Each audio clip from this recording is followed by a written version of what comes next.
Welcome back once again, or welcome for the first time. I am Jared Johnson, the Jared J. Joining me on this side of the camera is my friend and producing partner, Chris Black. Chris Black. Hello, everybody. You don't get to see me very often. No, but Chris Black Probably is a back. reason. Also joining me, my friend and thus far most frequent recurring guest, Talmadge Roger Varnado III. And the only actual black person here, I might add. Actually, Chris is a white man and a black man because his last name is Black. Wow. So there's that. I wasn't sure where you were going when you started that comment. I'm I like, wasn't either. I wasn't expecting to say it until he, it's like, really, truthfully, Chris balances us out in that way, I guess. yeah, well, there's a line, and we just kind of just go the way. Well, let's just stay That's on why that he's sitting topic. in the middle. Why don't we- So, what are we talking about today Please besides get of on that? with it. Can we move along with this segment? We're going to be talking about Let's get mired here. the top 10 picks from the 2024 NFL Draft. This is a subject that... It's about time. Yes, we've been trying to get to, as I've said before on the channel. Sometimes there's so many ideas, it takes a while to get to certain ones. So we talked about doing this before the season. By the time y'all see this, it will be later. We're shooting this during week 9 of the NFL season to give some context. So we're going to talk about each of the top 10 picks, what we expected going in, and then kind of look at have our expectations changed and how now that we're in week 9. So I'll start at the top with the number 1 overall pick. The Chicago Bears did draft 6'1", 214-pound quarterback from the University of Southern California, Caleb Williams.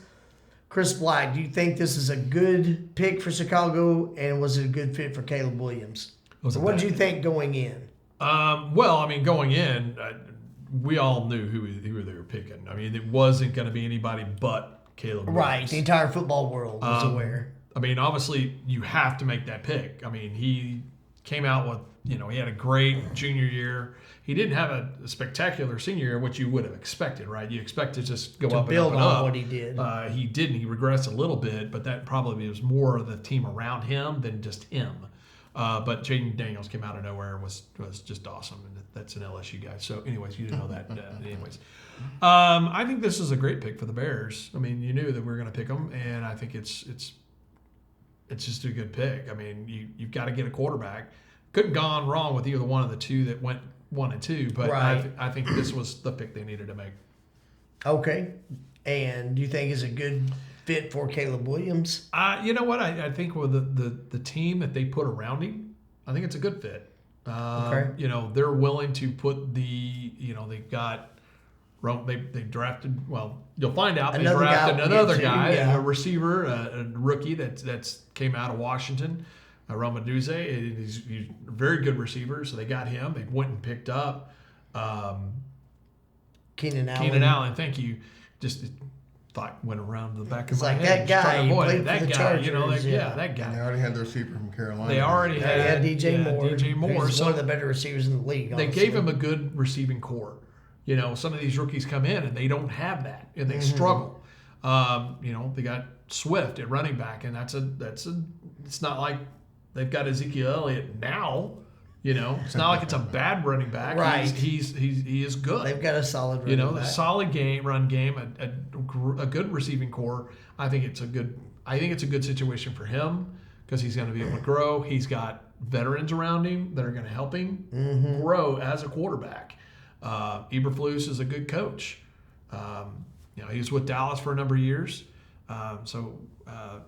Glad he's not in Dallas anymore. Not because I think that needs to be good. It's he's no longer in a crap organization. So he's with the Bears. We can't have an NFL episode without taking shots. I gotta take shots at Dallas. Hometown It's just team our here. hometown team. They're the Cowgirls. That's all they are. The Cowgirls. They're pathetic. But anyways, All right, so Talmadge, same question. Do you think this was a good pick for Chicago? Is it a good fit for Caleb Williams? Or what did you think going into the season? Like everybody else, you knew that was the pick, especially when they decided, when you knew Fields wasn't going to be that was the only hang-up. Were they going to keep Fields? Right. And could they build other positions? Were they going to build out? around him, or were they Right. going to make a change? Once they made the decision, you knew it was going to be Williams. So that, not even something to contest. As far as is it good for Chicago? Yeah, because they haven't had a quarterback throw for 4,000 yards in their history. They haven't had a quarterback make a Pro Bowl since before I was born. McMahon made it as an alternate, but I'm talking about somebody who actually made it On through the strength vote. of their Right. And you're talking 5 decades. So they needed a quarterback, obviously. And like you mentioned, in this league, you have to keep drafting one until you find the one that works. Yeah. Was it a That's good the Browns. fit for Williams?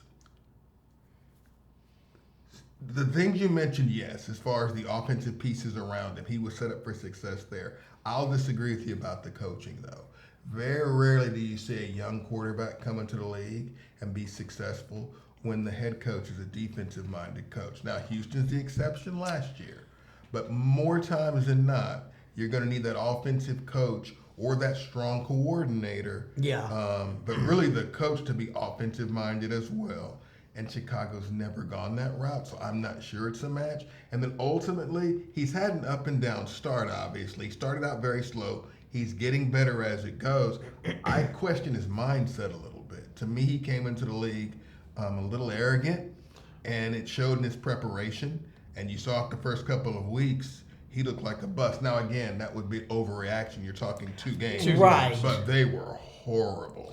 And the way he reacted to them wasn't that great either. So we'll see. I'm not as high on him as some. Yeah. But obviously, if I'm the Bears in that spot, I would have been tempted to go Jaden, but I'm not going to lie. I probably still would have gone with Caleb Williams. Okay. Yeah. The thing too is, and I'll touch on what you said about him coming in, his mindset and all that. You almost get the feeling, and I don't want to speak for the guy, but you almost get the feeling that he sort of thought it was going to be a little easier than it has been. Exactly. Like, I'm going to step No question. in and do like I did my junior year at USC. Exactly. I'm playing in a different league, Yeah. and I don't know that it hit him He until found a out pretty couple of games. soon. Yeah, he did find out pretty fast. There are things that I saw online where a lot of guys, the talking heads, were saying he was better. He was better than Mahomes right now. He's better than Mahomes. Okay, that's just foolish. That's why just- would you? why would like, you even him think where he that? is right now versus Mahomes where he is right now? Yeah. I mean, That's nothing to discuss. I mean, I think he got drafted in a good place, and I think it was good for the organization. Now, all this other stuff and just what you brought up, he seems to be a bit arrogant, or the way his reactions to some of the games. I think that's correct. I think that he came in. I think there's people that built him up to be this great player, and he's going to be the next Mahomes, or better than Mahomes. And a lot of these talking heads were already anointing him the best player in the NFL. It's like the guy hasn't even taken he hadn't a snap taken a yet. snap yet. So at I don't the know time how you're you saying could say that, Well, but And I hadn't heard the Mahomes thing, but I heard something very close to that. I think it was Nick Wright, who's a big-time talking head for FS1. yeah. He actually said that before he played his first game, he's already the best quarterback in the NFC. And the NFC is a little weaker on quarterbacks, or at least it was Yeah. perceived that way coming into the year. It hadn't quite played out that way, but coming No, it into the hadn't. year, it did look like they were weak. Right. So I knew his point to a point, but the guy hadn't played a game You yet. can't. Yeah. Yeah. So At the very best, I might say he has potential to be a Mahomes type player one day, maybe. And I'm putting a big emphasis on potential. You can't say that right now. He hasn't proven enough to say that. So what I'll give you a quick rundown. Through 7 games, he does have a 62.8% completion percentage, 1,448 yards, 9 touchdowns, 5 interceptions, 35 carries for 210 yards, 6 yards per carry, 0 touchdowns rushing. Now, if you project that for a 17-game season, it goes out to 3,517 yards, 22 touchdowns, 12 interceptions, 85 carries, 510 yards, 0 touchdowns. So just on the surface, before I even go any deeper, I will say the numbers, if he keeps the same pace for a full season and starts 17 games, that's a pretty darn good season, especially for a rookie. 3,500 yards, 22 touchdowns, 12 interceptions, and 510 rushing yards with 6 yards a carry. That's an impressive season. Well, that's without knowing the numbers in front of me, and I'm just saying I think this is going to be correct. Those are better yards or better numbers than what they were getting out of Fields. Without The Right. passing, I mean, for I sure. don't The know. passing is yes. I don't know. Obviously, Yeah. No, the Fields is going to passing have more than is. 510 yards. When he's Fields healthy, will- yes. when he's healthy, right. he's going to have more than that, and he probably have I'm one or sure two. you're You know, right. The more than- passing more than yardage zero. is higher. Yeah, but That's it's what you passing want to do. yardage, and that's what they're drafting. You're drafting a quarterback to pass, yeah, I mean- not to run. I mean, it'd be great If if they he could do do both, both. That's great, great, but yeah. but you know, you really got him to pass the ball, and that's what the point is. Mm-hmm. A field general. If you wanted somebody to run the ball, you would have kept Fields. Bottom line. So- Right. Well, and that's Actually. kind of the question I was going to go into, and I don't want to make the whole rest of the episode about this, but do y'all think that they're better off starting over with Caleb Williams, or had they built around Fields? So I'll word it this way. In my opinion, they've done a great job surrounding him with weapons. Chris touched on all that, so I won't rehash all the guys because we've already named them. They didn't do a good job, in my opinion, doing that for Justin Fields. No. They didn't build around him at all. didn't. So my question is, would they have been better keeping Justin Fields and bringing these other pieces in around him and doing something else with that number one pick, or going Caleb Williams and putting the I would pieces? say going the route they went. And You think it was still better? And here's why. And we've talked about this off camera already. I think Fields was already to the spot where he needed a change of scenery. You Yeah. can't. I agree. The toothpaste was already out of the tube at that point. Yeah. People's Yeah. perceptions had already been made. He probably was. I don't want to speak for him. I don't want to say disenfranchised. That's too strong of a word. But my thought would be, well, why didn't you build around me sooner? So Yeah. let me go somewhere else and see if I can start get a better over. situation. And you had a whole season where there was talk of, are you drafting a quarterback or not? Well, that proves you haven't bought into me 100%. or you wouldn't even be discussing. it. Right. Yeah. So to me, it's like it's too late to talk about that. Yeah. Now, if you're saying should they have done it earlier, sure, that's a different argument. But Right. but as it played out, it's too late. And I'll agree with you because by the time that foundation's laid, Fields has no confidence in Yeah. your trust for He him. doesn't confidence. I'd in be the interested in organization. seeing Justin Fields with those weapons. That'd be nice. I don't but- know that Caleb Williams is really better if you give him the same weapons. I don't know. I can't really make that And we argument never because I will just know. don't No, know because we we won't know because we won't see it. I'd be curious to see if they'd kept Fields, done something else with the number one pick, still put those other pieces around, what that would look To like. me, if they kept Fields, you got to change the coach, which I feel like they change the coach anyway. Yeah, well, that's probably true. So still that think- might be, I yeah. think the coaching change need to be made regardless. So now that we're in week 9, has y'all's perception changed of what Caleb Williams was going to be going in, or is this kind of what y'all would expect? What I Pretty much expected. what I thought. Maybe a little better, but Yeah, and I'd say the same thing. He's in a position, maybe the best position any rookie quarterback's ever been in. Absolutely. Because I look at DJ Moore, one of the best receivers in the league. Keenan Allen's getting older, but he's still really good. The rookie receiver that we'll get to later, tons of potential. and they've got Cole functional Kermit's a tight pretty ends. good Yeah, tight end. tight end. They brought over DeAndre Swift. They still got Khalil Herbert and Rashawn Johnson. This guy's got a much better collection of weapons. I can't think of another rookie in history that's had this collection of weapons. There might be somebody out there that I'm just But forgetting. you're going years back if you can. Yeah. I can't think of I anybody. can't So think of he's in a anybody. great position. He did struggle his first 2 games. I think that brought him down to earth. But to your point, Talmadge, he's had some pretty strong games since then. So I think, my honest opinion, unless I'll always say this, and y'all have heard me say it plenty of times, barring a career-ending injury, because that could happen to anybody, I think what we've seen so far, he's probably going to be a pretty solid NFL quarterback for years to come because he is going to keep growing. We've seen enough. I've seen enough to say I think he will be. Are there still some struggles to come? I would imagine. But I think he's shown us enough to say he's probably going to be a pretty good NFL quarterback. Am I going to say he's going to be on Mahomes' level one day? No, because I haven't seen enough to say that. Yeah. I think that's just an uneducated statement, and I will say that's that foolishness. Haven't seen enough to say that, but the guy's been pretty solid so far. All right, so moving on to the number 2 pick, the Washington Commanders select 6'4", 210-pound quarterback from Louisiana State University, Jaden Daniels. So Talmadge, going into the draft, do you think this is a good pick for Washington? Is it a good good fit for Daniels? Good fit for him, good fit for them. The only thing I was hesitant about is, like I already mentioned, they chose a defensive coach. And then when you're bringing in a young quarterback, you probably want to go with an offensive coach, especially in the Commanders' case because they just came off of a defensive coach. So usually when They you already had, when yeah. you make a coaching change, Yeah. usually you Swap change it. philosophies, and they continue to go defense. Now, And they had a second-year quarterback last year that could have benefited from an offensive-minded coach. That's So what you there's would think. already that. Yeah. But beyond that, because you can't control where you go and you can't control who Right. your coach is, I thought it was a great move for them. I have to admit, I don't think anybody thought well, you might have. I'm not sure we thought he was going to be quite this good. But one thing about it, and this about without looking at numbers, this is just, which I'm not saying his numbers are bad, but before I even look at the numbers, Yeah. I would say that he's a culture changer. Yeah. He's somebody you can believe in and build around. And it's already showing in their record.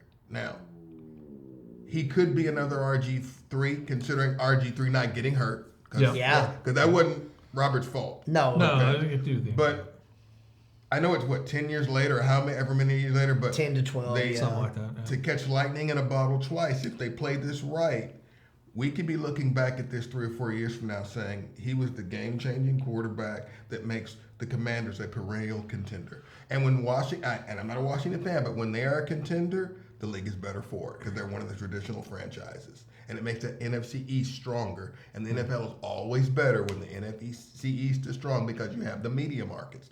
Philadelphia. Yes, you've Dallas, got America's Philadelphia, team, New York, you've got Washington. Washington. You've got New York. So if the Giants could catch on, this might be an interesting division for years to come. Yeah. Well, You're they not got to wrong. catch on. So Okay. So, LSU fan, how do you feel about the Heisman Trophy winner from last year? well, at least he didn't go to Philly. But anyways, no, I think it's a good pick for them, and much to what Talmadge said, it was a good fit for them, good fit for him. I will say I totally understand the head coach being defensive minded, but they did a good job. They brought in Kingsbury as the offensive Yes. coordinator. That has been a big. I should have mentioned that. That is Fantastic point. that in my opinion. That's been a big advantage. Then, I in think. my opinion, That's the reason why it works, yeah. That's why it works, and it evens things out and balances. So Quinn can sit there and handle the defense. Kingsbury handles the offense, and I think you're seeing that now. And you'll run the numbers here in a minute. That's why he's been successful now. I agree. And then why you see him being so successful. He doesn't have the weapons that Caleb Caleb has. But they're better than you but think. They're not. I grant you. Yeah, they're yeah, not I'm good at just Chicago, saying, but they're they're better than people think. they're not, I think we're coming off the seeing garbage heap. Or I think we're seeing more the ability of some of those weapons now that Jaden's That you there. gotta I put- think exactly, he's exactly. boosting the level of Terry McLaurin. Because they've always had Brian Robinson speed. Jr. I don't think They he was had- good yeah, behind they Sam had Howell. speed. Yeah. Sam Howell was the quarterback last year. They Yes, he weren't. was. McLaren was. He was okay. If you got him lured into your draft, you were okay. Yeah. But now you're seeing McLaren being higher You're up in seeing the draft. his and actual you're more seeing potential. who I he guess is what I'm with saying. Daniels. I guess what I'm saying is this, and we're saying the same thing just in a different way. Yeah. We're seeing what their offensive weapons could have been with better That's quarterback exactly what play we're in seeing. the past. Yes. Because I always knew Scary Terry was a good player. Yeah. But did He's we the see first. it week to He's week? the first. Who knows? McLaren's the first receiver in Washington franchise history to have 1,000 yards 4 consecutive years. Yeah. This will be his 5th year in a row if he does it. And he did that with bad quarterbacks. That's what I'm saying. That's right. And he hasn't had good So his quarterbacks and numbers are still going to done pop this that. year, and you see it in the standings. You see it in the standings. I mean, Who on Washington's earth would have legit. thought they would have been 6-2 at this point of the season?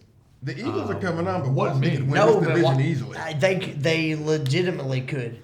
I would have never dreamt they were 6-2. Now, before I go in, did you have any other thoughts on Jaden before I? At this point, he's got what he needs and he's doing great. I said as long as he doesn't get hurt, he is a running quarterback. That was one of my biggest. He's a good concerns, passer, and but he does remains to run, be. and so he's a lightweight guy, very slender.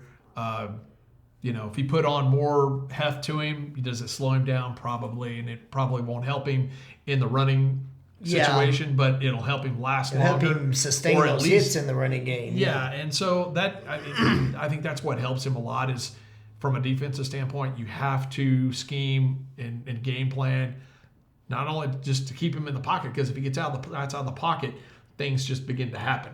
And he can make gotta it miss. react real You fast got if to react to he- that, and yeah. he's not slow. So He has a better feel for the game than I thought. I've watched them play an awful lot this year. Don't know why, but I've watched them play a lot. He's Probably fun to because watch. of him. That's why I watch him now. Yeah. He's a lot calmer in the pocket. Yes, he is. He's got a lot more pocket presence than I thought.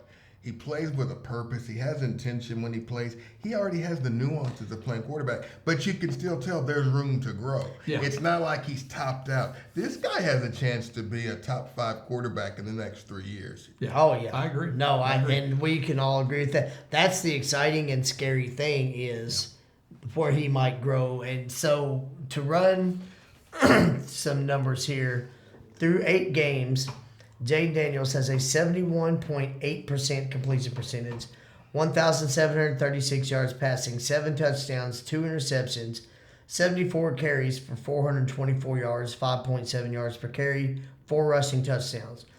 We project that for 17 games, 3,689 yards, 15 touchdown passes, 4 interceptions, 157 carries for 901 yards, and 9 touchdowns.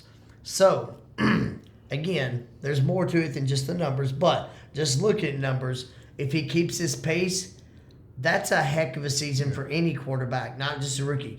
Almost 3,700 yards passing. The 15 touchdown passes is a little low, but then the 9 touchdown runs if he gets them, and only 4 interceptions, and 901 rushing yards.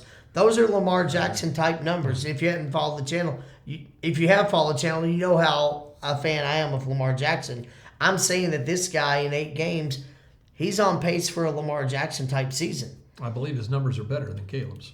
They are, especially with the rushing factored in. Yeah. Caleb's touchdown passes are higher. Well, he already throws outside the hash marks better than Lamar did at this time. At this stage of their careers, Lamar might have had him inside the hash, but outside the hash, throws big playability on the outside. He's already better, and that completion percentage over his first 3 or 4 games was like 80%, which was a record in the league. That was actually one of my next points. But I'll say this first: you touched on his, I don't know if you used this word, but basically his poise and how he plays. That's a good word. This dude plays like he's been starting for 3 or 4 years in the NFL. He's only played 8 games. Let's put this in perspective. I got some notes on. Earlier this year, in his 3rd career start, in a game against the Cincinnati Bengals, Daniels was 21 for 23 passing, 254 yards, 2 touchdowns, no interceptions, added 39 rushing yards and 1 touchdown. He literally had more total touchdowns, 3, than incomplete passes, 2. I've never heard of that in history. I'm not saying it's never happened. I didn't hear that official, but in his 3rd career start, he throws 2 incompletions, scores 3 total touchdowns, and he led the Commanders to a 38-33 victory. And 2 other LSU products on the other side of the field, Joe Burrow and Jamar R. Pursued Diligently, were having good games. It's not like they were injured. It's not like they were scoring. I was watching that. Cincinnati would score. Washington would come out in the next possession. Jayden was unfazed. He just, anytime Cincinnati scored, he just came right back and just calm, poised, smart decisions, didn't force a bad pass, scrambled when he needed to, and they won that game. Chris and I talked on the phone the next day, and I said, this dude looks like he's been starting for like 7 years. This is his 3rd game in the league, and he was that composed. That's why for him, and it's true with all rookie quarterbacks, but for him specifically, I know this year's not over yet. I'm not trying to put the cart before the horse. Right. But I can't wait to see next year when they've had a year to build the team out more around him. Yeah. And also to see how he adjusts, because the defense is going to adjust. We talked about that off camera. We just talked about that earlier. earlier. So that's intriguing to see where this is going to go. The one thing that I had mentioned to him talking about that was Vince Young. He came in the league and led Tennessee to the playoffs. Not his first year, but yeah. I thought it was first year. Nah. I guess his second year then. Yeah. So, but he was out of the league. He was pretty much dropping after that, if I remember correctly. So the question is, for me, not so much what does Washington put around him but is what does the defenses do next season against him? Well, how do they scheme? What do they get and glean from enough of footage of him Can they scheme against him? So that'll be interesting to see what he does next year. And I'll bet you this right now, I know this putting your point, but since you brought up Vince Young, I don't know what Jaden Daniels is going to do next year. He might be the worst quarterback in the league next year. He'll still be better than Vince Young. The Titans fan has spoken. That could be a whole nother podcast. And maybe it will be. And I'll throw this into Jaden Daniels. Through his first 7 games, he's played 8 now, but he had the highest completion percentage, 76%, of any quarterback in history through their first 7 starts. It's incredible. Impressive. And you got to give Kingsbury a lot of credit for scheming an offense where he can do that. And then I'll talk real quick about the last game that we saw him play. Yeah. Chicago Bears. Washington's down 15-12, fourth quarter, 1 play left. Daniels takes a snap, and I'm going to talk about the composure and the poise again. It's not just that he threw the game-winning 52-yard touchdown pass and he threw a bomb dead to the end zone. He took that snap, he rolled out, pressure came. He had the athleticism and the wherewithal and the situational awareness. Sprinted right to get away from pressure. He set himself, pressure came again. He sprinted back to the middle of the field, set himself, and then bombed a 52-yard effortless pass that was tipped, and then Noah Brown caught it for a touchdown. Now, the things I want to talk about is, yes, that won the game. Yes, it was a touchdown pass. That play easily could have been batted down or intercepted, and it wouldn't take away from what he did. Right. Yes, he won the game, and that's what you wanted. But the poise and the skill for him to sprint out, realize, get cut off, sprint out again, still keep his receivers, and fire it on target like he did, that even if it had fallen incomplete, was still a heck of a play. Like you're saying, basically, no matter how it could have turned out, he had to do all of that to put that in position to be lucky. To even be a chance for it. If he didn't do that, it wouldn't have been a chance. And real quickly, and we need to move on, but I'm curious to see, because after seeing C.J. Stroud last year and how great he was, an historical rookie year, numbers-wise, he's probably better. And I'm not saying C.J. Stroud is not better. He might be. That's not my argument. Right. I'm just saying to know that a year later, somebody could challenge that. A year, not 6 years, not 10, not 15, but a year later, we could even have the argument who had the better rookie year. Right. Tells you how good Daniels is. And that's a strong point, because after Stroud last year, did any of us think we'd be talking about that for any time soon? No. But I didn't. One year Clearly. later, no, none of us, I don't think, would have. So, yeah, Chris is a big LSU fan. I have become a huge Jaden Daniels fan for watching him the last couple of years, and he's playing right now the way I thought he would 3 or 4 years down the road. He's already playing at that level. Yeah. All right. Hopefully it continues. I don't care what team he plays for. I like the it guy just so makes much. It fun to watch. I want to see. I'll watch their games because of him. I will watch I've any game watching, that he's in. I don't care what team he plays on for his career. If he keeps playing like this, I'm going to watch Jaden Daniels play. It's like I am with Lamar. Am I a Baltimore fan? Kind of, but I'm a Lamar Jackson fan. I'm a Jaden Daniels fan. All right, so with the number 3 pick, the New England Patriots did select 6'4", 223-pound quarterback from the University of North Carolina, Drake May. So Chris Black, coming into the season, what did you think? Did you think this is a good pick for the Patriots and a good fit for Drake May? I think it was for both. New England obviously was they're rebuilding, and you don't think they should have stuck with Mac Jones and Bailey Zappi?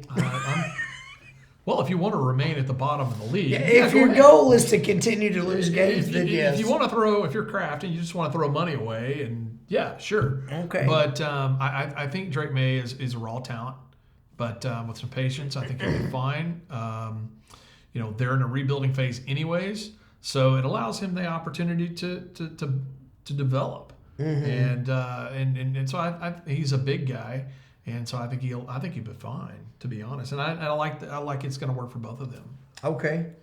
Talmadge, similar or different? Similar, but slightly different. Drake May was tough for me because going into last college season, his senior year. His senior year at Carolina. I actually thought he might be better than Caleb Williams. And not many people thought that. After his senior year, now he lost a lot of players to the pros. Downs, the receiver, went to the pros. Josh Downs. Yeah. my opinion of him dropped slightly. Okay. But that happens a lot. I'll go way back to Dan Marino his senior year at Pittsburgh. The reason why he slipped was his senior year wasn't as good as his first 3 years, or first two that he played anyway. So it could have been one of those situations. So I was kind of torn. I'm like, which one am I getting? Which Drake May are we going to see? Yeah. As far as if it's a match for New England, it's a necessary pick for New England. Yeah, it I'll has to say be. that. Yes. Is it good for him? I would say no. Again, a rookie coach that's defensive minded doesn't work. When you draft a quarterback, you need an offensive minded coach. Secondarily, no weapons around him. That's an organization. Granted, new coach now, but from the same coaching tree. What quarterback have they developed? They haven't had to. Not their fault, because they had Tom Brady But they for so didn't. long. After he came But along, after they he didn't came, need to. They've shipped that quarterback off to the Jacksonville Jaguars, 3 or 4 years later? So I'm not sure it's a good place for May to be, because I got to see him develop a quarterback. Yeah. And you saw he played a little bit, one game, and he's already back He's out. already, well, dealing with the concussion, yeah. Well, but that's the thing, though. When you have limited play experience and you get hurt right off the bat, that delays your development. I'm thinking it's his fault, but it's going to delay it but even it's a factor, further. yeah. And so now you have to worry about, okay, if he comes back. I guess what I'm saying is, if he does come back to play this year, I wouldn't play him at all. There'd just be no. Or if I do play him, he's playing the rest of the season. In other words, I'm not doing this in, out, in, No, you out. can't do I'm going to make the decision to Yeah. either start him next year, Yeah. or I'm going to make the decision play him no matter what. Yeah. If we're losing 60-0, he's still going Well, out. because to your point there, we're not making the playoffs anyway. So who cares? I'm either going to bring him along gingerly behind Jacoby Brissett, or I'm throwing him in and we're seeing where it goes, because it doesn't matter. Yeah, the we're next not time- making the playoffs anyway, so let me just see what this young Yeah, guy's my got. point is, the It has next, to be a the one or next the time other. they put him in, they should never take him out. Unless That's it's all I'm another saying. injury. No, Exactly. I agree. Once you make that shift, you be sure when you make it, and then roll with it. Unless you're competing for a playoff spot and you think, let me have you sit a little bit longer. Even then, it's debatable. But yeah, the situation they're in, find out what the guy's got.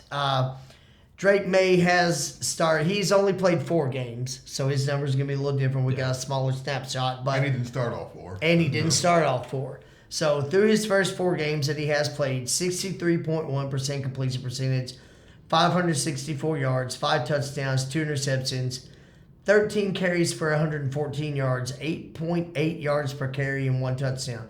I'll admit that athleticism and rushing ability surprised me. I knew he was mobile. I knew he could run and move some. That's better than I was expecting early on. Well, but keep in mind, 2 smaller sample size. That number's Exactly. gonna be That number's high. gonna drop, If he had one big run in all those runs, it warps his number. And And I haven't yeah. watched him play enough to know which one is the truth. But yes, mathematically that's definitely the case. Now his numbers projected for 17 games, as we've already discussed, he's not going to get 17 games this season. No. But if that were projected over 17 games, 2,397 yards, 21 touchdowns, 9 interceptions, 55 carries, 485 yards, 4 touchdowns.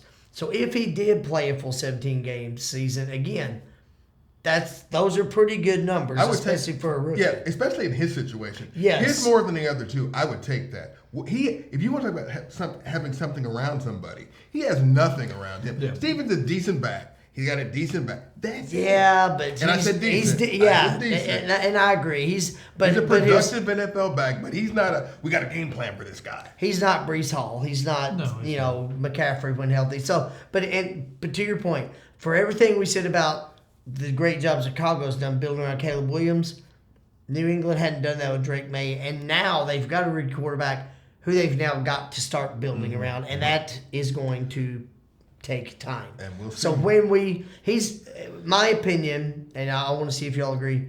We've got a very small snapshot, so there's not a lot to go on. Just on the little bit we've seen, I think he looks like he will probably be a pretty good NFL quarterback. Because again, look at the weapons that he has. Yeah. Look at the small sample. I think the guy looks like he can play football on this level. How good will he be? How successful? I have no idea yet because we just don't have a lot to go on. How I would phrase it is, for the first year, it justifies the pick. Notice I said for the first Yes, year. yes. I don't know if it's justified for the long haul, but based on all the variables that he couldn't control, the limited play, the little snapshots we've seen, plus you're in a game, you're out of a game, there's no consistency. You can't There's get that nobody rhythm, around yeah. him. You got a freshman coach. All those things around him, I would say he's justified. Okay, we made the right choice so far. Yeah. He bought himself some time to find out. And at the same time, once Caleb Williams and Jaden Daniels are off the board, who else are you picking when you need a quarterback? This was the obvious choice at that Yeah, point. they And need that's a what the quarterback, and that's who organization- they're gonna choose. And we can talk about this one day in a different episode as well, because that's always the dilemma for a team. A lot of these teams Yeah. know this quarterback is not worthy of being drafted this high, but they feel like they have to. But when take I him. have to take a quarterback. And that's why, yeah. and it's a league problem now, because if we look at all the quarterbacks, I'd say the last 5 years of the draft, 20% of them have been successful. Mm-hmm. I mean, I don't know the actual number, No, but a lot it's of them, minuscule. a lot of them aren't even in the league It's after a few and- years. well, yeah. some of these teams we've talked about, they just had a young quarterback. Sam they Howell moved on was in his from. second year last year. Justin Justin Fields Fields was in his third They year. already moved on from him. So yeah, we see that over and over. And Mac Jones is still pretty young. So every one of these teams within the past few years thought they were drafting their next And you, hear franchise the, and, you, quarterback. and you hear the draft experts always say, you got to take a quarterback. You got to. Do you? Because if you're taking one every year and they're not working, you're putting your team behind another You're one just too, 'cause spinning you're your not building other tires. You're not positions building up. other Yeah. places. Yeah. Well, So just ask Cleveland on that one. Well, Cleveland's done that since the 90s. that's it since we can remember. Yeah. So all right. So with the number 4 pick, the Arizona Cardinals select 6'3", 209-pound wide receiver out of Ohio State, Marvin Harrison Jr. So. Talmadge Roger Burnett. I'm trying to remember who I started with last time. That was me. So Yeah, I started with you. Okay. Not that that really matters, but I was just trying to bounce. Yeah, you're balancing. So, Talmadge, do you think this is a good pick for Arizona? A good fit for Marvin Harrison? Like, what did you think coming into the season? Well, coming in, I thought it was a perfect pick for them.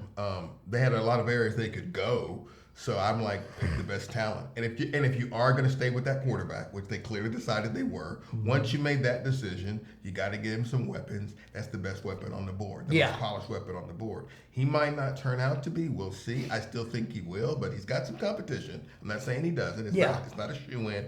But yeah, this is the first one. We're just perfect, right on fit for both sides of it. It's going to help your quarterback. It's going to help you determine if that is your long-term quarterback. Because I think Kyler's one of those sneaky guys to where he is, but he isn't. In other words, he's like the Dak. He is, but he isn't. Who else are you going to go to? He's good enough to where you're not looking to make a change. Right. He's a good enough. But he's a are pretty you good quarterback. really but- going to get where you want to go with him? But who else is there? So Right. I'm not knocking Kyler. Plus, you got to look at the injury concerns too. He's injured a lot. So Yeah. this to me, if you're going to keep him, which they clearly are, you've got to invest in him and take the best You got to receiver on build the around board him. would do it. Yeah. Okay. Chris Black, what do you think about it? Well, I think it's a good pick from both sides. They needed a number 1 receiver, and he comes in as their number 1 receiver, even as a rookie. Yeah. So I think it's The opportunity's there for him, for sure. It helps Kyler become a better quarterback. He's got someone to throw to instead of guys that. Trey McBride. Right. I mean, he's got McBride at tight end. So if McBride was your only guy.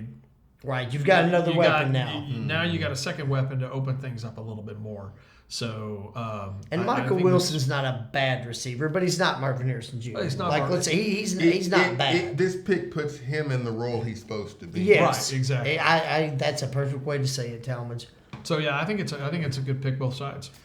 So through 8 games, Marvin Harrison Jr. has 26 receptions, 411 yards, 5 touchdowns. You project that for 17 games, 55 receptions, 873 yards, 11 touchdowns. Now, my personal opinion, and if you've watched some of the other, when we talked about the rookies for fantasy impact, I flat out said I don't really see why Marvin Harrison as a rookie won't be right up there with what Justin Jefferson did as a rookie. Jamar R. pursued diligently, puking nicotine. Marvin Harrison's got that talent. He's the clear number 1 receiver. My opinion is I wouldn't be shocked if he does that. Where he is right now, the projection for 17 games, 55 receptions, 873 yards. The 11 touchdowns is impressive. I still think he's a great talent. I still am a fan of the guy. I still think most likely he'll have a great career. I'm going to be real honest. Those numbers are very down from what I expected. Kyler Murray said after the very first game, because Harrison didn't have a very good first game, Kyler flat out said, it's not my job to get Marvin Harrison Jr. the ball. Now, that may sound like he's being a jerk, but I'm going to be honest. As much as I like Marvin, I agree with him. His job's to help win football games. I'm not going to force feed one guy to satisfy the fan base. I want to try to win games. If Marvin's the best option to throw it to, he's producing, let me throw it to him. But I've got to do what I got to do to win games. So I will agree with Kyler on that. I still think Marvin, I'm just going to be honest, so far, disappointing for the 4th overall pick. Would you guys agree with me? From a production standpoint? I get your point production-wise, and I'm not saying that you're wrong, but I would tell you this. I try not to get jaded by what other receivers have done, because traditionally, receiver has been one of the tougher positions to learn coming into the league. Well, yeah. Now you mentioned the Chase and the Rams receiver that I can't pronounce, and the Bengals and Justin Jefferson. Jefferson. I get all that. That's true. But traditionally, it's one of the I'm picking positions. 3 rare ones that happen to be recent. So I'm pretty happy with it, especially, and you already mentioned this, especially when you look at the number of touchdowns that project. Yes. Because it's not always about the yards. We don't know their offense. We don't know what their game plan is. We don't know where they're forcing the ball. It could be because you said yourself, they don't really have a second threat. He may be getting double teamed every single play. I mean, we don't know those things. So I would say you're right in a sense in that I thought his numbers would be higher too. So I guess I'm slightly agreeing with you, but I'm not down on it. Yeah, and me neither. We're not far off in our assessments. I still think, like I said, the guy's going to have a great career. The talent is there. It's not that I think he's failing.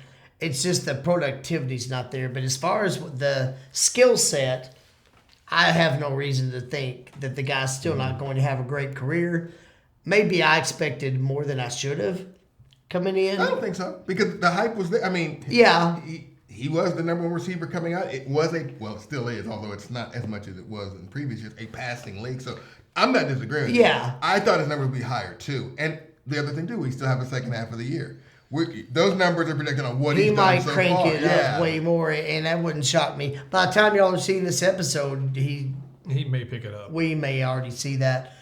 Before we move on to the next pick, Chris has got something on his mind here. I was just thinking, to Talmadge's point, you were saying you get a little disappointed with it, but he's still a rookie and he's still young and he's still got to learn the pro game. I was just curious. Well, Michael Irvin's a Hall of Famer, and he played 14 games in 1988. He had only 654 yards and 5 touchdowns. So to put it on that perspective, Marvin Harrison's having a pretty darn good year. What I'm saying is the fact is, not saying that Michael Irvin had a horrible rookie year. I'm not saying that. I'm just saying, you got to learn the game. You've got to come in. You may know the college game, but you've got to come in and learn how to play it at the pro level. And I'm not the person that judges somebody on the first half of the rookie year and say, that's what they are. So he's got lots of room to improve, yes. But I think I'm fine with what he's doing. He's got to learn it, and like Kyler said, if he's getting double teamed or he's running the wrong route or whatever, it's his job to find the guy that is open, that's going to help them win ball games. And it's about winning football games. May not be that guy. They may be running too high safety that rolls the safety over the top, and he can't get him the ball. Right. Then you're stupid for throwing it. And it's a little more of a reach, but it still kind of plays into it. When you're the Cardinals, when you look at that division coming into it, they might not have thought they were a real contender, so they've got a chance to develop people. Their whole mindset change. You look at their records now; they're in this. They actually 9-8 might win this division. So all of a sudden, they've got a chance to actually. It's about developing the team, and we want to develop this player, but he's got his whole career. So I'm not disappointed. I still think he's a phenomenal player. I just thought his numbers might be a little bit higher right now. You're not wrong. So did I. But not a huge deal either, because I think he's got time. I think that's just everybody's expectation. Yeah. Who his daddy was And I think That's that has a a big. I lot mean, to do with that's it. a big too. reason. Yeah. Yeah. I mean, it may not be the main issue, but it He ain't no is Bronny part of it. James. I'll say that. Yeah, Oh. exactly. Not Bronny James. There you go. we could do that episode, and maybe we will. But yeah, the guy had Anyways. back-to-back 1,000-yard receiving at Ohio State. He's. You see I it on think the the wall. you career say, will be there. Yeah, you see what his daddy did in the NFL. You expect that Right. because of the name and the recognition. And okay, just don't get too upset about it right now. I mean, Right. he's a young guy, so I think he'll be fine. Yeah, and I concur. So with the number 5 pick, the Los Angeles Chargers selected 6'9", 321-pound offensive tackle out of Notre Dame, Joe Alt. So Chris Black, how did you feel going into the season? Was this a good pick for the Chargers? Good pick for Joe Alt. I think it was a great pick for the Chargers because what did they need? They needed a pro-ready blocker.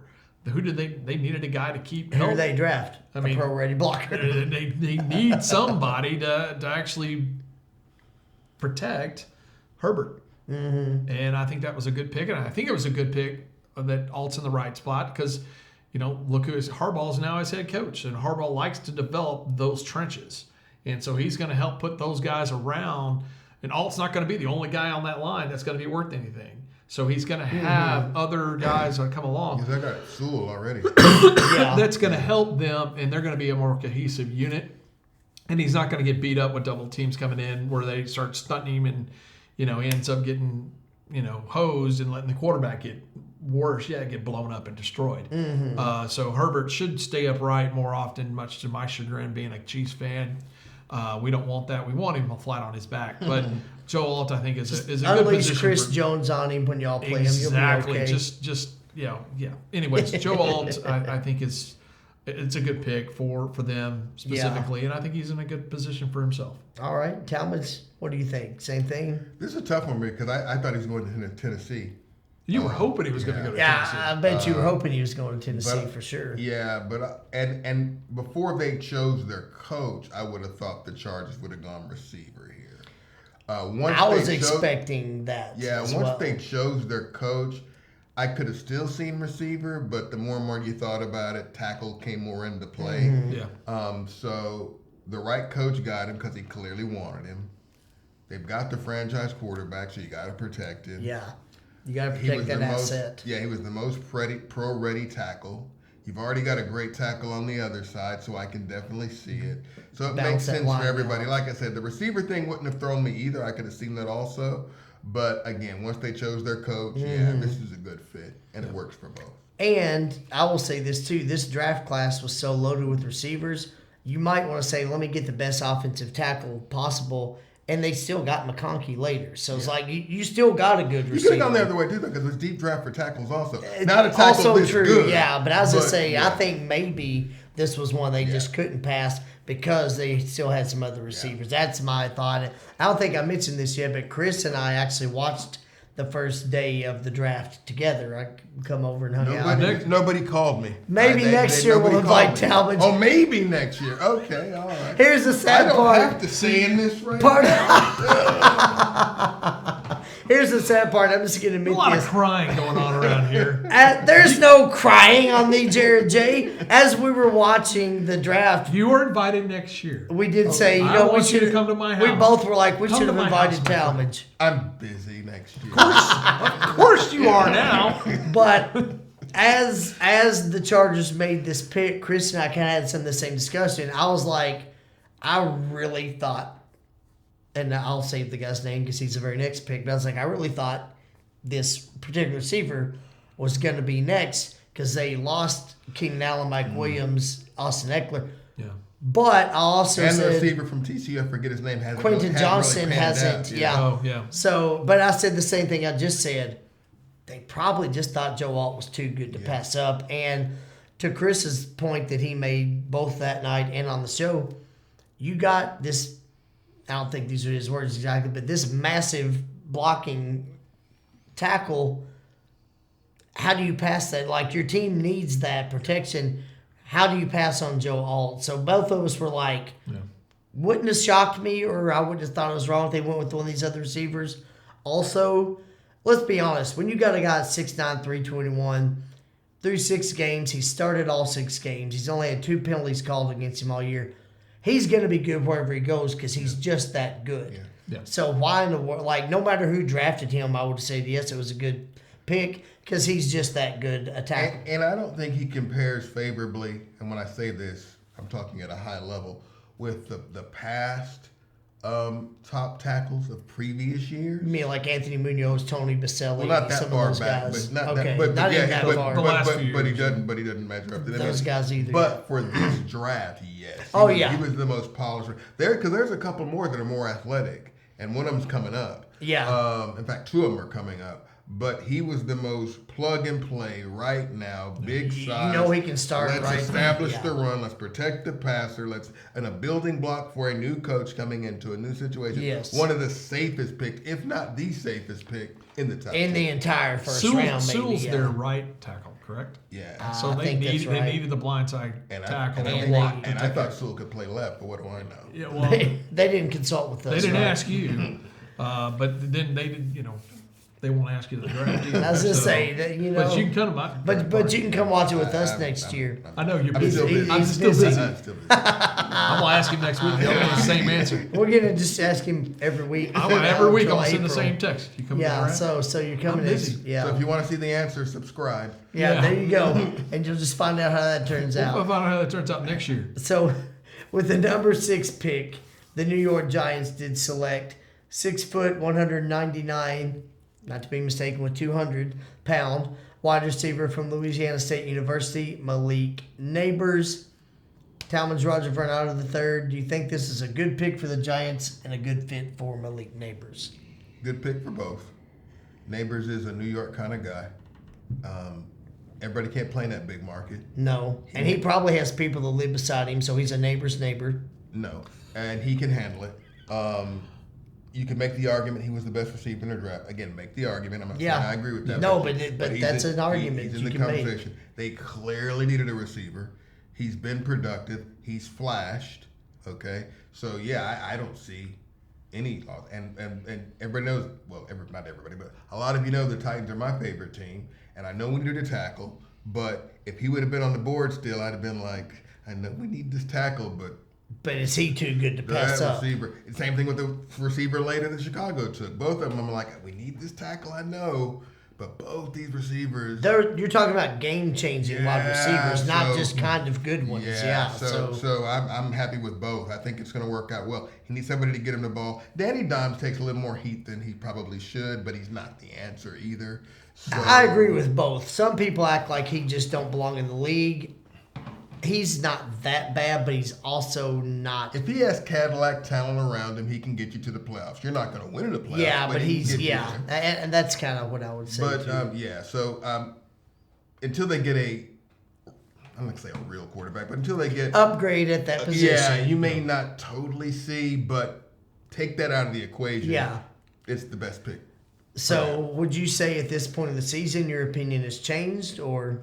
Oh, I think it's actually higher. I think he's Okay. even more of a fit. He's flashed enough. I don't know what the numbers. I'm not gonna lie. I'm just talking about. I'll tell you in a few minutes. I've seen. I know you will. But I've seen them play enough to where you could just watch on.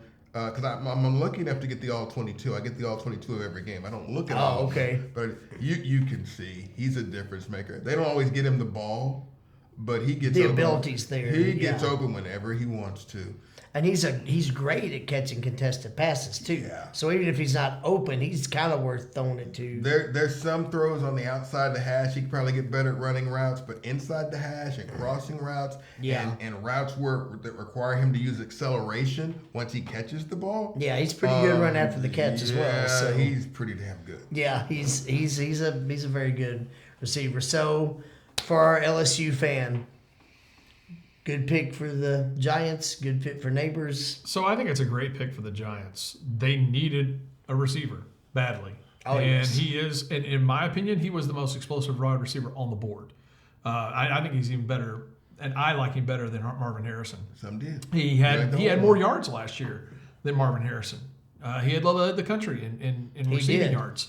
And his teammate Brian and Thomas Jr. Thomas led in touchdown receptions. So they exactly. were, Now, he Exactly. did have the Heisman Trophy winner throwing him the ball. Yeah. That say, does help. that had a little something to do Let's with be it. honest. That does help when that does happen. But they also had something to do with his numbers. All of them. Exactly. I mean, they all So complement fed off each other. Exactly. Yeah. So I think it was a great pick for the Giants, and then one they had to make.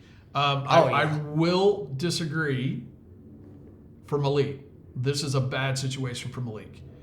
And the reason being is the Giants are an organization that is absolutely in disarray.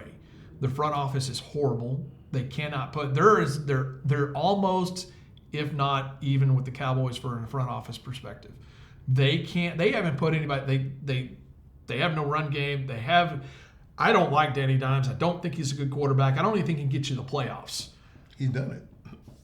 He's a crap quarterback. But he did get him to the playoffs, though. But who do they have run the ball? Saquon Barkley. They don't have anybody running the ball.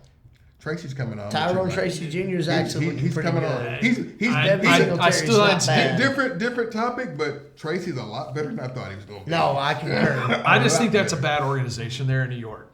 Until they get Their ownership is strong, but I agree with you. They haven't been good lately. their general manager is got a lot to be desired.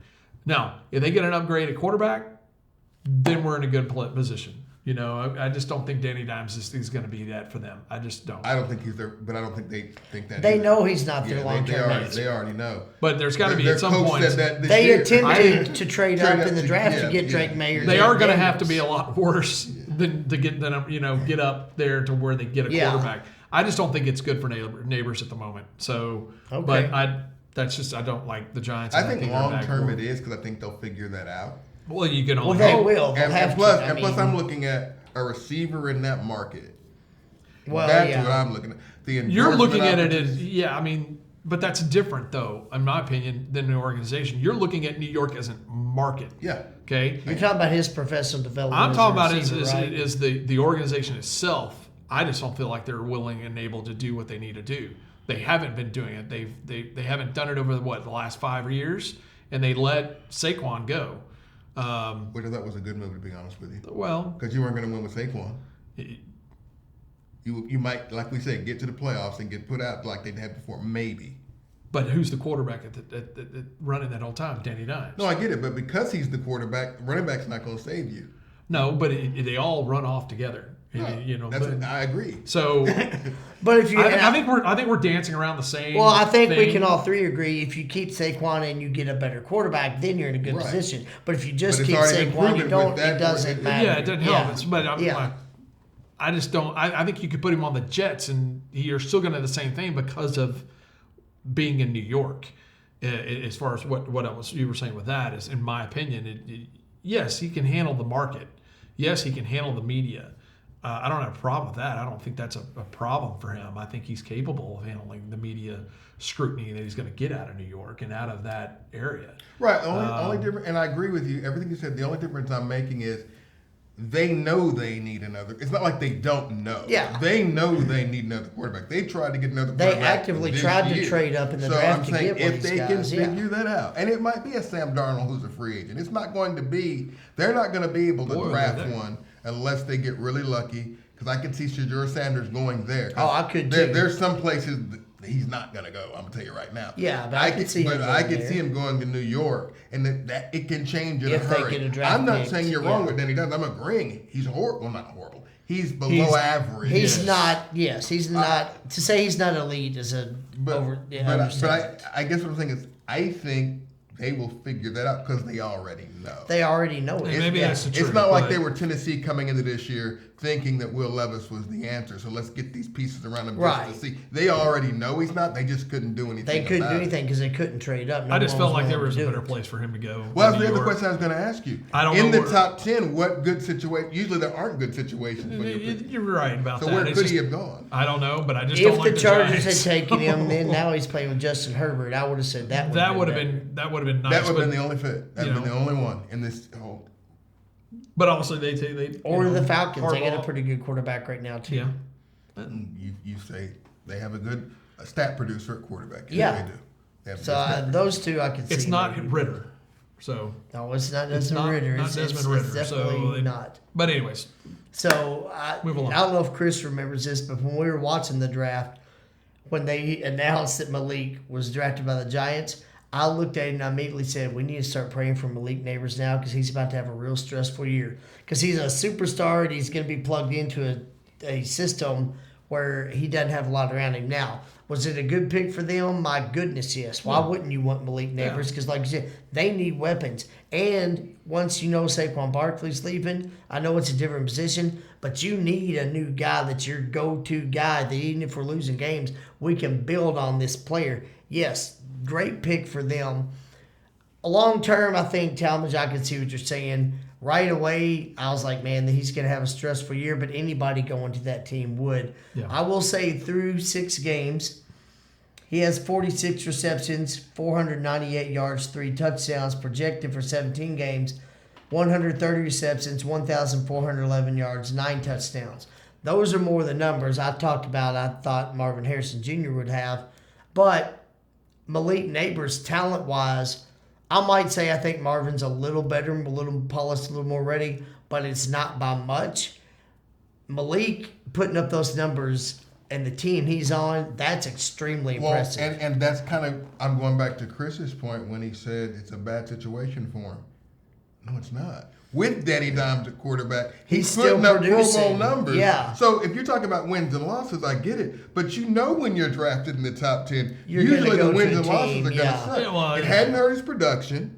It hadn't hurt his His production's marketability. been very impressive. So he Yeah. can make the Pro Bowl with Danny Dimes. So it didn't hurt him, is my point. And I will admit, I thought, because I literally told Chris, like, we need to pray for Malik right now. He can have a stressful year. I didn't think he'd put these kind of numbers up because I was like, okay, yes, he's going to be their only target. But look at Drake London last year with Desmond Ritter. Look at Garrett Wilson last year with the carousel of quarterbacks they had. I was like, Malik's talent is there. What's he going to do with Daniel Jones? He's proven me wrong. He has well exceeded my expectations. I didn't Malik expect those Neighbors- kind of numbers out of him. No, because he's for where he is. The young man is putting up that's what I'm great saying. numbers. That's what to me he can handle. He's putting up this numbers with this quarterback. Get him a good quarterback. The numbers aren't going to be that better. They're not. You can't put up better numbers. I than mean, that. there can't be the ceiling can't be. So here's a Too good much question. higher. Here's a question, and I don't know the answer to this, so I have no idea. That's why I'm asking.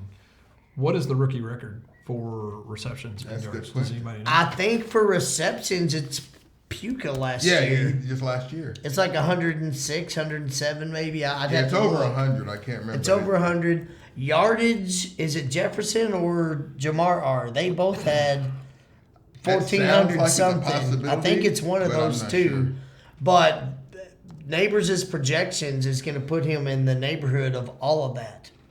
And just like I said before, with another receiver, okay, with Harrison, he could get better second half.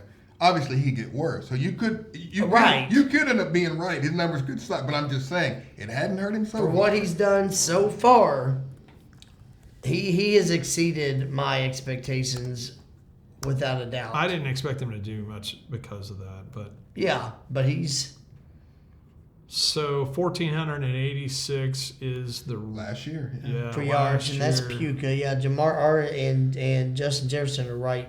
They're third and I fourth. should have known Bill Gorman for the Houston Oilers. Yeah, well, you probably should. It was their- it At was- that time in that era, that's extremely impressive. Well, not in that So- league. AFL, they were throwing it all around like nuts. Well, you know what? I forgot that was it. So it looks like Puka's Puka's got receptions and yards. receptions in. He had 105 for 1,486, which seems to be the all-time. It is, yeah. It has to be.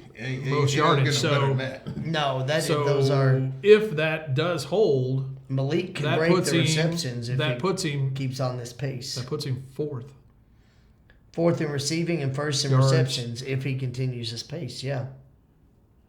So anyway, No, well, you got wait. Where is it? at? 130 receptions would be Oh, the there record. it is. There it is. Sorry, I lost track of where Yeah, we were at. and then the yards would be four. So he would be number one, and he would in receptions. Yeah, And you know fourth he's in getting double yardage. teamed. This is impressive. Oh no, it's You very know he impressive. might be He getting is triple getting. teamed. Who else do they have to take pressure off him? I mean, Wan'Dale Robinson's been a little better this year than expected, but that's because so much pressure's on Malik. Anyway, All right. rather than make the whole rest of the episode about Malik Neighbors, let's finish the top 10 picks.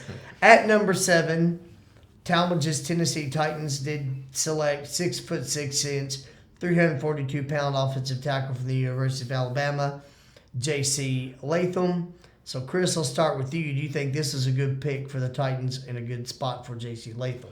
Well, and everything I've read, that it was a good pick for the Titans because they needed a blocker. They needed something on the. My understanding, and you know that team better than anybody here, so it doesn't matter what I say. He's going to have the right answer, because he follows them all the time. But they needed right and left tackle, didn't Yes, they? they So they had to have guard and I've heard Talmadge say they had the worst line in the league last year. So they needed something. So, but I had actually read something that mentioned that they should have taken Odunze when he was available, and then drop down. A lot of people thought that. And pick up a tackle in the 20s. But later on, because there was more tackles in the draft, it was more of a tackle heavy, is what they said.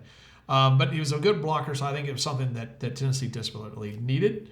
And I don't see a problem with Latham being there. I mean, because it's your team and you read everything, and if my understanding is correct, they call you for personnel moves. If they did, I wouldn't be here.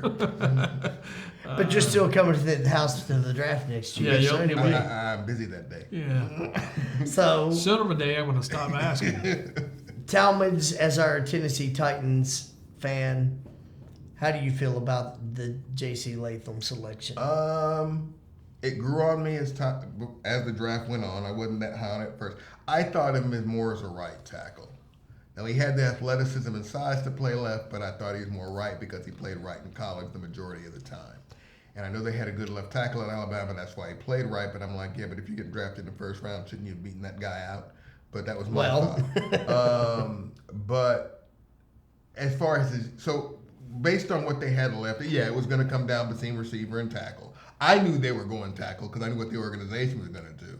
I'm saying, me personally, I was still torn. Should we take the tackle? Should we take the receiver? And my heart kind of dropped when we took the tackle, because as fans, we always want the flashy splash. You player. want the explosiveness. But when you're trying to build a team with so many holes, get the left tackle. So I think they made the right move. As far as who he is as a player, size, strength, and athleticism, really, really good. He's better at run blocking right now than pass blocking. His pass blocking has been better than I thought. He's had kind of an up and down year. I think last week was his worst week.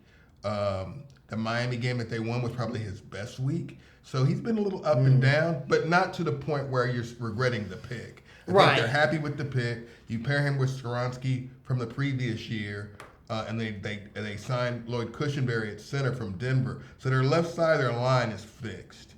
Their problem's still the right side. So they're getting there. I know their record doesn't show it, but offensive line-wise, he's improved the line, yes, and especially run blocking. Run blocking, Pollard looks really good this year when he goes to the Pollard's left. having a very good season, And I was about to say, that's a direct reflection of J.C. Latham. I mean, he has started all 7 games, only 3 penalties called against him, 342 pounds. He better be, I'm not trying to be funny, he better be a good run blocker. Yeah. He's a big, massive dude. Yeah. I'm going to go both sides of this. When you got a tackle that's that good and you could use one, I'll say the same thing about the Chargers picking Joe Alt. Yes, this is a good pick, because Latham would have been a good pick no matter who picked him. Yeah. He's that good.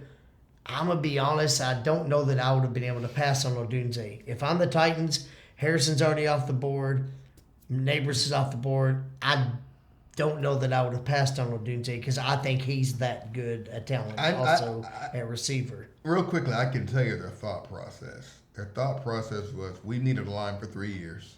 Mm-hmm. We're going to take it. I think they had pre-programmed themselves to take tackle no matter what. Okay. Number one. And number two, every year, what's one of the strongest positions in the draft? Every single year?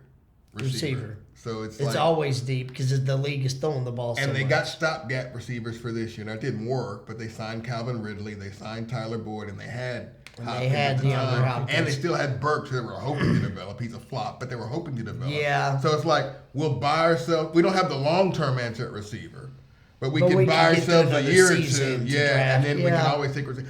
I'm not saying it's the right thought, but that was no. But for that reason, it does make more sense that they went with Latham, because again, Latham's not a bad. When you got an offensive tackle the caliber of a Joe Alt or J.C. Latham, it's never a bad You can't go choice wrong to with draft offensive them. line. Yeah, if any of these teams had taken Joe Alt, that's not a bad choice. I mean, Joe Alt or J.C. Latham. With the number 8 pick, the Atlanta Falcons select 6'2", 216-pound quarterback from the University of Washington, Michael Penix Jr. So Talmadge Roger Vernado III. Do you think this is a good pick for the Falcons, a good fit for Penix going into the season? What were you thinking? The same thing I thought then is what I think now. I don't know. For the first time since you've had me on your show, I have no opinion. I have no idea. We could look back at this 5 years from now, and if I say I hated the pick, I look like an idiot because he obviously has talent. Yeah. But if I'm the Falcons, do I take him there? You just spent all that money on a quarterback, and I know you're looking to. I'm not.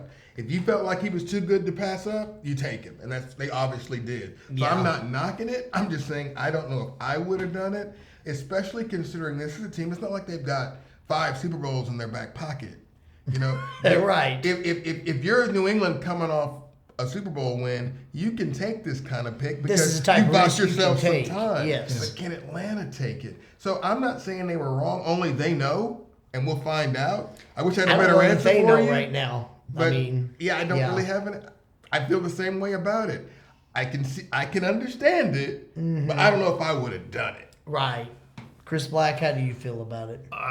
Well, I feel like they stretched on that one. I thought Penix would go much later in the first round. Everybody did. I thought he was going to go into somewhere in the 20s, to like 25th or 26th. If not the second round. Yeah, I when they called his name, I'm like, Oh, really? I still remember you and I, Chris and I stared at each other for about 7 seconds without speaking. We both just went. And silence. I didn't speak either, but y'all don't No, know but that we didn't know that you weren't here. because he wasn't Actually, here. So, we had a cardboard cutout of you, and It you wasn't didn't speak quite either. the same, but yeah, he didn't speak either. He didn't speak the whole time. You Yeah, were, it was kind of weird. You just sat there. You I was sat mad there. because my invitation came in the mail. Yeah, because it came late. what I didn't understand is they just signed Kirk Cousins. signed Kirk I think Cousins. we all were. For obviously he was looking for a payday, and he got it. And he got one. He got one. And it's going to be most likely his last big Oh, yeah, payday. no question. And so He'll be 40 so, by the time that contract runs So out. what was the reason of bringing Penix Jr. in using such a high pick for a quarterback? Are you going to send him to sit and learn? Obviously, you are. You're going to have to now that you've already made the pick. I mean, he was a good college quarterback. Is he going to translate to the pros? I don't know. He has there's a health issue there, something with his heart, I think. Yeah, I'd have to look Something. into it, I but can't he remember. had some kind of issue. There was something that I'm like, that's why we're gonna, like you said, late in the first round or even the second round. So the question is what was really the thinking behind it? It's almost like the whole Pittsburgh thing. You drafted. Or you made the you signed Russell Wilson, then you went and traded for Justin Fields. So what was the question on that? Why did you do that? So it's kind of the same Why would thing. they do that? Why would you do that? They must have loved him so much. They must have. That's all I can think of. It's like we just can't pass this And up. Yeah, and so I'm the same way. I'm like, okay, you just signed Kirk Cousins. What I'm about to say has nothing to do with it, but I'm just going to say it because Kirk is one of my favorite players. So I'm like, okay, cool. I have no earthly idea why they would draft Penix Jr. here. As an investment for your future, I sort of see it, but here's why I'm going to tell you that I don't see it. Yes, Cousins is 36. He is coming off the first devastating injury of his career. You want an insurance policy, but guess what? Sam Darnold or Gardner Minshew insurance policy is a top 10 pick to sit behind him in case he gets hurt. I don't understand that. Because I don't think they took him, to your point, not to cut you off, but they didn't take him as an insurance policy. No, that's I think that's my point. You don't spend that high pick. He wasn't an insurance policy. Yeah. They took him because they loved him that much. Yeah, they had to have. Yeah. But yes, when this contract runs out, he'll be 40. Okay, I get it. You do want another quarterback in place by then, but you've got 4 years. Did you draft a guy that played all 4 years in college to sit for 4? Is he going to be 27 when he becomes your starter? Right. And hey, guess what? Sam Darnold and Baker Mayfield are two of the better quarterbacks in the league this year. They're hitting their strides at age 27, 28. So that could still work. But why do you spend a top 10 pick on a guy if you want him to wait 4 years? And he might get disgruntled and demand a trade before then anyway. He's just standing on your sideline for 4 years. I don't understand this pick at all. And it's not even like the Pittsburgh. I mean, it is in a sense. I see why you brought it up, but I'm saying there's the similarity. The team perspective, though, is totally different because in the Pittsburgh case, I don't think they thought the second quarterback would come available. They took one, and all of a sudden, we got Russell Wilson's the best available. But now we can get Justin had I Fields. known he was going to be able, I might not have signed Russell Wilson. That didn't happen in Atlanta. No, they knew darn well. They just paid Kirk and Cousins. So that's the part that makes it different. Like I say, all it can be is they had him must have higher wanted him rated so bad. than anybody else in the league. Which, and they could be right. I'm not saying they're wrong. They might be. They might in a be few right. years, we might be going, dang, was that a good move? All it could be. Yeah. We love this guy so much. I genuinely thought if he went in the first round, he and Bo Nix would be like some of the later picks. Not anything against either one of them, but I was like, neither one of these guys are going to be a top 10. I agree. And there's another quarterback in here that we'll talk about here in a minute that I would have been in the same boat, but obviously. Well, and we'll get to that. But we'll get to that. For the Falcons, in my opinion, it's a head scratcher, is what it this is. It's a head and scratcher. for me, and I mentioned this receiver already with the Titans. I cannot believe they didn't draft Odunze to give Cousins another weapon. You said that. I said it that night. I was like, how do you not draft? You've got Bijan and Drake London and Kyle Pitts. We might finally see their potential with Cousins. Why on earth would you not want Odunze also in that offense? I said that night. He said because maybe that's why. Maybe they didn't want to spend that much capital. But when you turn they've already got those other weapons. Yeah, but to your point, they spent on the quarterback. They spent it on the quarterback that's not even on the field. But any other situation, I wouldn't have disagreed with them not taking receiver because I felt like they had enough with that quarterback to find out. But I would have gone defense. I would have gone pass rusher. I would have also maybe taken a pass rusher. Dallas Turner that went to the Vikings is a very good pass rusher. Because if you look, there's not a defensive player. No defensive players got taken. 10. I would have even though they've already, and then I promise we'll move on to just a moment. Even though they've already got Kyle Pitts, I would have taken Brock Bowers before Michael Penix and just run more 2 tight end personnel because he's still a darn good receiver. I'm not saying Brock Bowers would have been ideal. I'd have done that before I'd done Penix at this spot. Yeah. Anyway. There are other things that we would do. It's a head scratcher for why they did, and I think probably the only way to answer this question is exactly the way you said it. Wait and see, and then They obviously wanted him more than they wanted anybody else. I hope so because they drafted him. They took him. So, anyways. All right. So with the number 9 pick, the Chicago Bears did draft 6'3" and 212-pound wide receiver from the Washington Huskies. The aforementioned on multiple times now, Rome Odunze, Thomas Roger Fernando III. Actually, I started with you a while ago. Chris Black. How do you feel about this pick for the Bears? Was it a good pick for them? I think it's a good pick for the Bears because it gives a young receiver it's a good receiver for Caleb Williams. For your rookie quarterback. Now they're on the same level. It's not you're not bringing a guy on a 1 year or 2 year deal that you're trying to get him to learn how to, your quarterback to learn with that guy, with a veteran. Now you got a guy they're going to be able to grow together. And I think it's a good pick for the Bears. And I don't have a problem with it. It's for Doomsday. I think he's going to grow with a good quarterback, and so that's good. He's got DJ Moore to learn from. He's got Keenan Allen to learn from. He's not the focal point of the offense, obviously, because you look at his stats.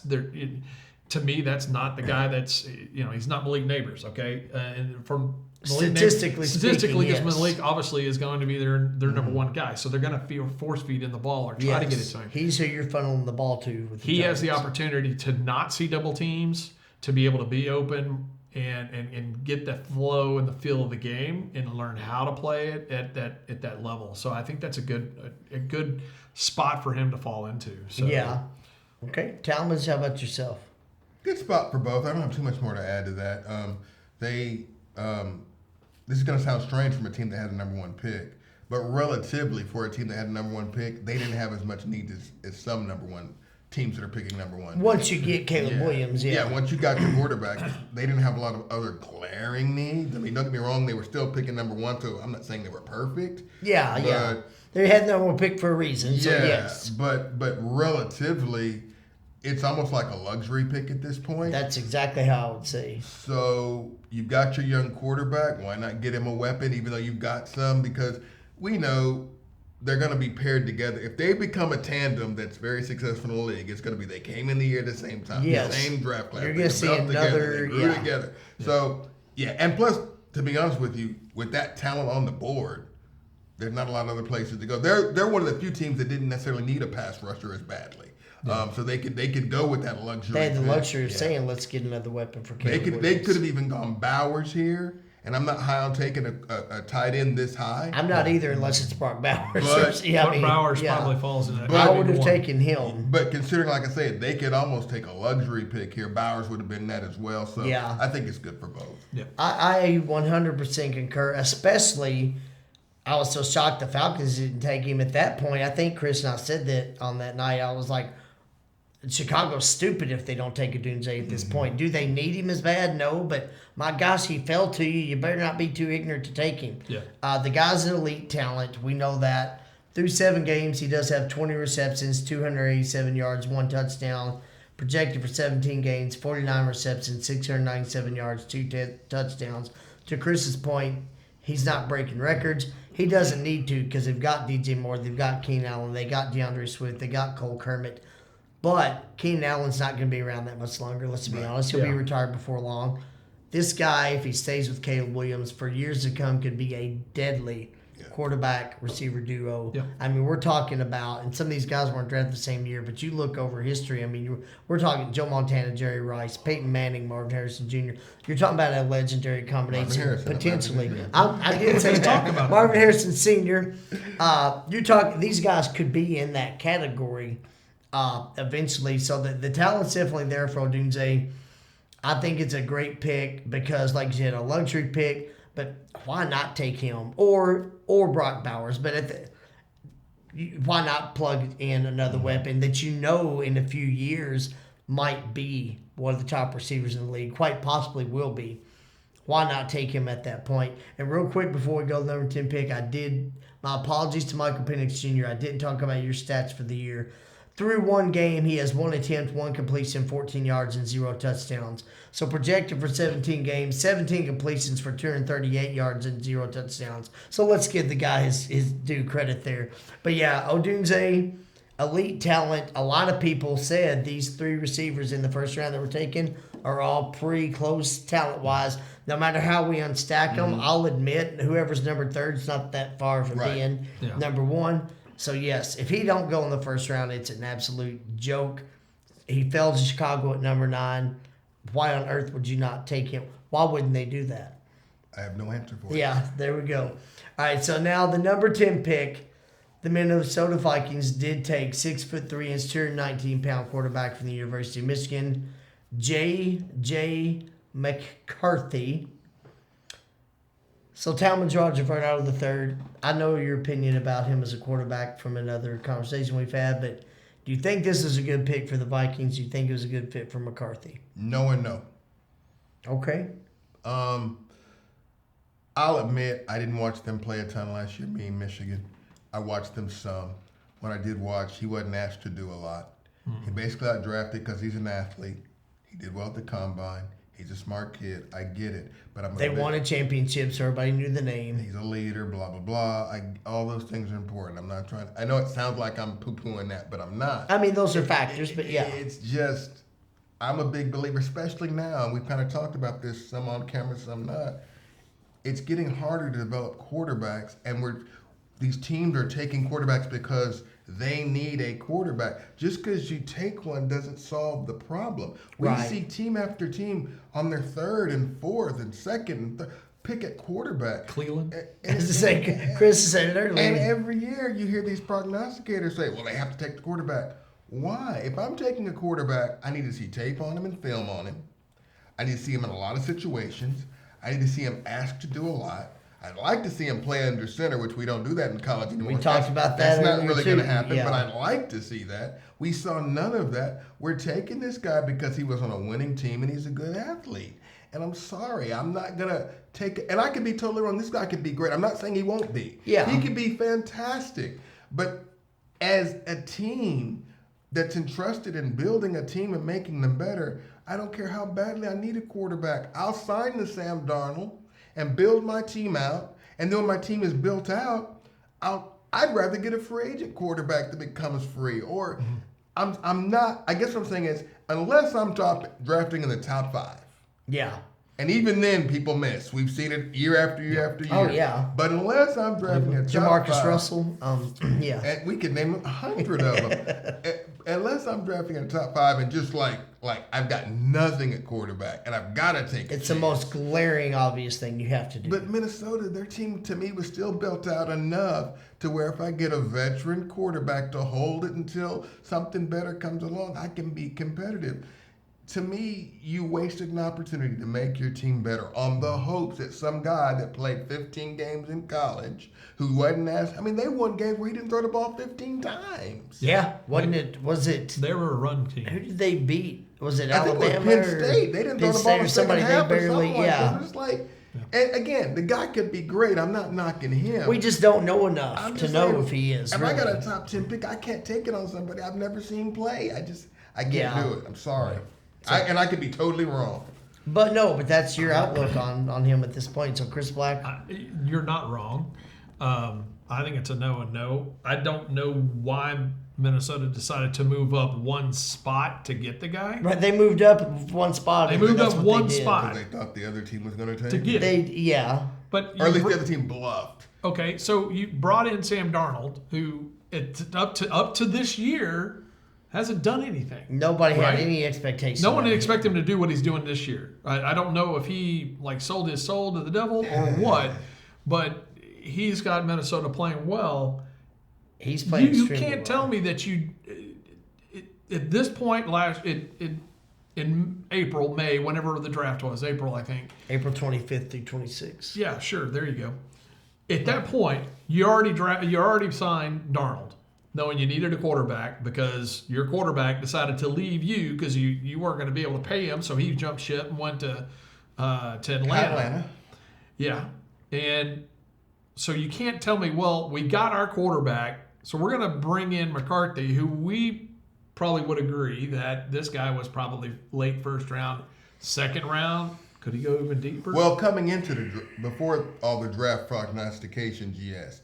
As they started doing the research and after the combine, there were people saying he was a top 12, 15. Yeah. Okay. So, but I hadn't heard that, but that doesn't mean at the beginning of the year, yeah, he's second round. You know, He's but lucky. even then, you bring a guy in, you want him to sit a little bit, other than when you have to have him play no matter what. But you want him to learn behind a quarterback and be groomed. Well, you don't look at Sam Darnold as the guy to groom somebody, right? Am I just way off on that? Well, I think they did. I think they did because they had to. But to your point, Chris, to your point, I think you would rather have a Kirk Cousins mentor him. But Sam Exactly. Darnold, they brought in for that purpose. So it's right on both sides. I'm not saying you're wrong Now- in your assessment. I'm just saying that's what they brought Darnold in for to So- do that. Yeah. This is one of the things that I found is that I talked about Kevin, and I don't know anything about Kevin O'Connell. I have no Good clue offensive about mind. it. I'll I give don't him know. That's offensive. That's all I know. But something I read actually said that he's actually pretty good at developing quarterbacks. So maybe that's what's happened to Darnold. Maybe that's actually worked in Darnold's He's got that favor. reputation. Whatever So- it is, Sam Darnold, if he keeps playing the way he is at the end of the year, he'll have to be in the MVP discussion. He is having I would agree. a heck Well, of a not to get off season. track, but real quickly with Darnold, keep in mind, and we talked about this before a little bit too. Look at the organization that drafted him. And we're going to keep going back to that. Yeah, And then you go to the 49ers where you can sit back. yeah. And they Another did good lead offense. him. By the way, a good offensive Yes, mind. very good offensive And all of a mind. sudden now you go to another good offensive mind, and all of a sudden He's had time to develop. You've it developed now. a little He's bit, doing. and maybe what's happened with him because when he first came in the league, he was poor guy. Just Well, really the had a hard time. expectations were up there. He went to Yeah. a Jets team that were not a good organization. He didn't have a good opportunity, and he just didn't. It just he didn't work succeed. out. But anyways, so